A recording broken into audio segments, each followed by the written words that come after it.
Setiap kebenaran memiliki dua sisi, penting untuk melihat keduanya sebelum menentukan salah satunya. Kami dari tim Sukapura Universitas Gadjah Mada, saya Wulandari. Saya Adi Suryadi. Inilah hasil analisis audit investigasi pada studi kasus Dinas Kesehatan Kota Sejahtera.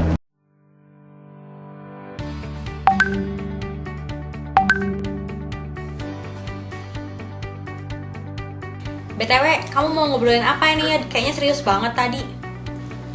Enggak sih, cuma pengen diskusi aja. Bentar lagi kan kita lulus nih. Tapi aku belum ada bayangan pengen lanjut kemana. Kira-kira kamu mau lanjut kemana ya habis ini? Kalau aku sih kayaknya pengen nyoba ke BPK ya. Keren banget tuh. Kenapa kamu milih BPK lah? Karena di sana kita bisa menggunakan ilmu akuntansi buat kepentingan banyak orang. Di masa pandemi ini kan pemerintah lagi menggelontorkan anggaran buat pengadaan barang dan jasa di bidang kesehatan. Dari analisis Indonesian Corruption Watch, pengadaan barang dan jasa itu rentan banget terkena korupsi, mulai dari tahap perencanaan, pengadaan, bahkan sampai dengan pembayaran. Berarti kamu tahu dong kasus-kasus yang sedang booming saat ini.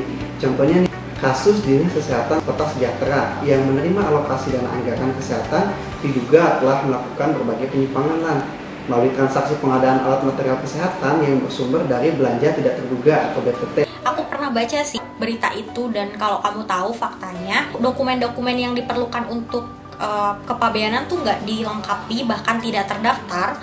Dan aku juga pernah baca kalau bonus yang mereka terima tuh nggak dicatat dalam bukti berita acara penerimaan fisik sejak dari pengadaan pertama. Itu aneh banget nggak sih, kok bisa sampai tetap berjalan gitu? Bukan hanya itu saja sih lah. Dinas Kesehatan Kota Sejahtera juga menyatakan bahwa terdapat 45.600 tes yang belum mereka terima di Labkesda. Oleh karena itu, untuk menutupi kekurangan tes yang diperlukan, Dinas melakukan perjanjian pengadaan yang kedua kalinya dengan nilai kontrak sebesar Rp2.539.326.100. Kayaknya kamu tertarik banget ya sama kasus ini. Nih, aku coba saranin ya, kayak beberapa video metode investigasi buat kasus ini. Coba deh kamu tonton. Berikut merupakan analisis 5W2H yang disusun dalam rangka merumuskan hipotesis awal. Penyimpangan yang terjadi di Dinas Kesehatan Kota Sejahtera meliputi tidak dilakukannya pembukuan kepabeanan, tidak adanya dokumen yang berkaitan dengan impor, dan tidak adanya bukti fisik penerimaan barang. Selain itu, terdapat 45.600 bonus tes yang tidak diterima di laboratorium kesehatan dinas. Hal ini merupakan fraud simptom berupa accounting anomali.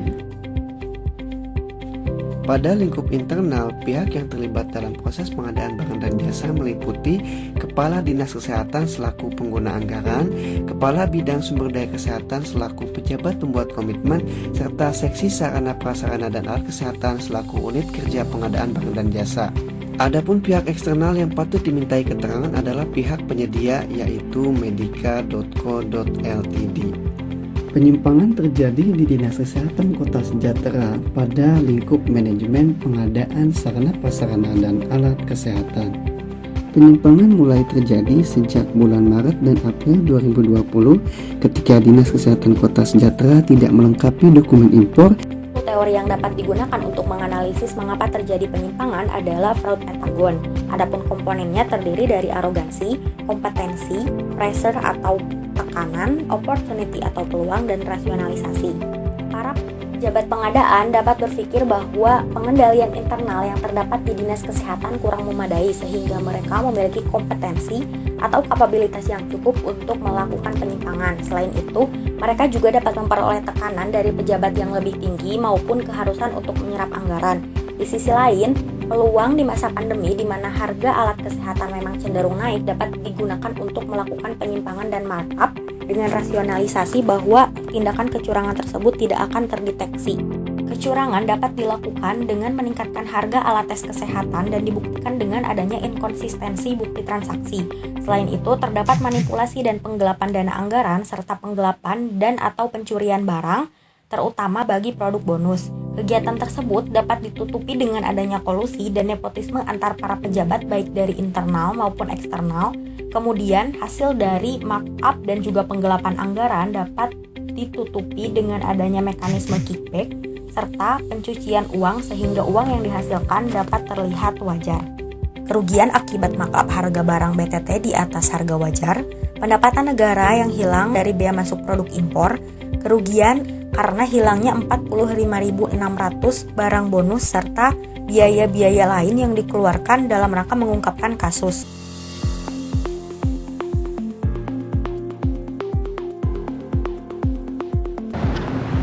Untuk melaksanakan audit investigasi, memperoleh bukti, dan membuktikan hipotesis awal kemungkinan terjadinya fraud, kami perlu mendapatkan informasi dari berbagai pihak yang terlibat. Penentuan pihak-pihak yang terlibat dalam pengadaan barang dan jasa didasarkan pada analisis tugas dan jabatan pada Dinas Kesehatan Kota Sejahtera, serta mengacu pada Undang-Undang Nomor 16 Tahun 2008 tentang pengadaan barang dan jasa. Adapun pihak-pihak yang diduga terlibat dan dapat diminta informasi dalam kasus ini adalah sebagai berikut. Kepala Dinas Kesehatan Kota Sejahtera selaku pengguna anggaran. 2. Kepala Subbagian Keuangan Dinas Kesehatan Kota Sejahtera selaku panitia pemeriksa hasil pekerjaan.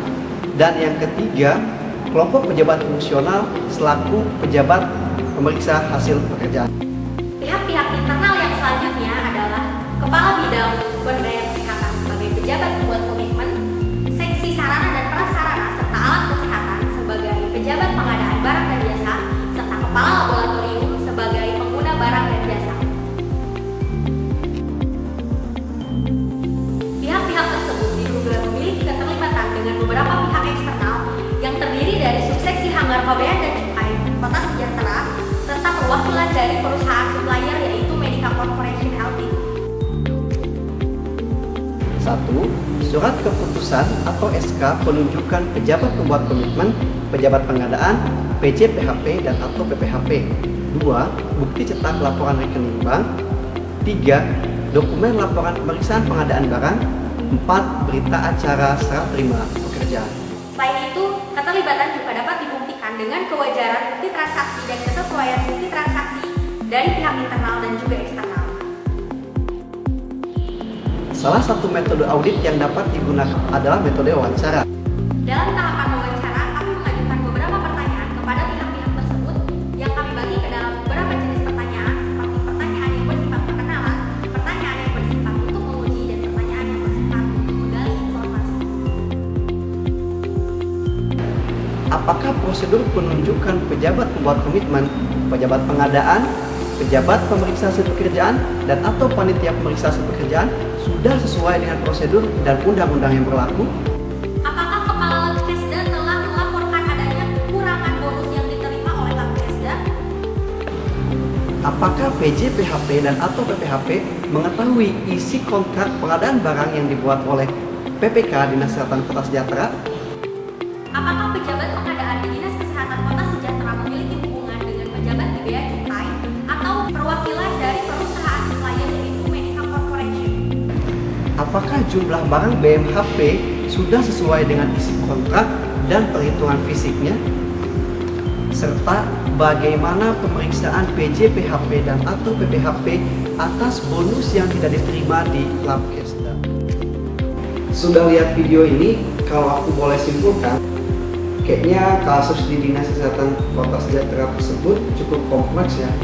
Ngeri banget kalau memang ternyata terjadi markup dan penyalahgunaan anggaran serta pencurian barang yang ditutupi dengan kolusi dan juga nepotisme. Kira-kira gimana ya solusinya? Beberapa hal yang bisa Dinas Kesehatan Kota Sejahtera lakukan untuk mencegah terjadinya korupsi.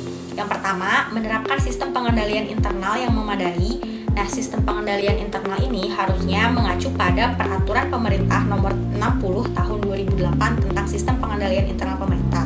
Yang kedua, mereka juga bisa membuat desain pengadaan yang lebih horizontal sehingga para petugas bisa saling kontrol serta membuat mekanisme pengaduan atau whistleblowing yang memadai. Nah, yang ketiga, mereka tuh perlu melakukan pengadaan dengan metode e-purchasing sehingga proses pengadaan bisa lebih transparan, terintegrasi dan juga dapat diakses secara real time gitu ya.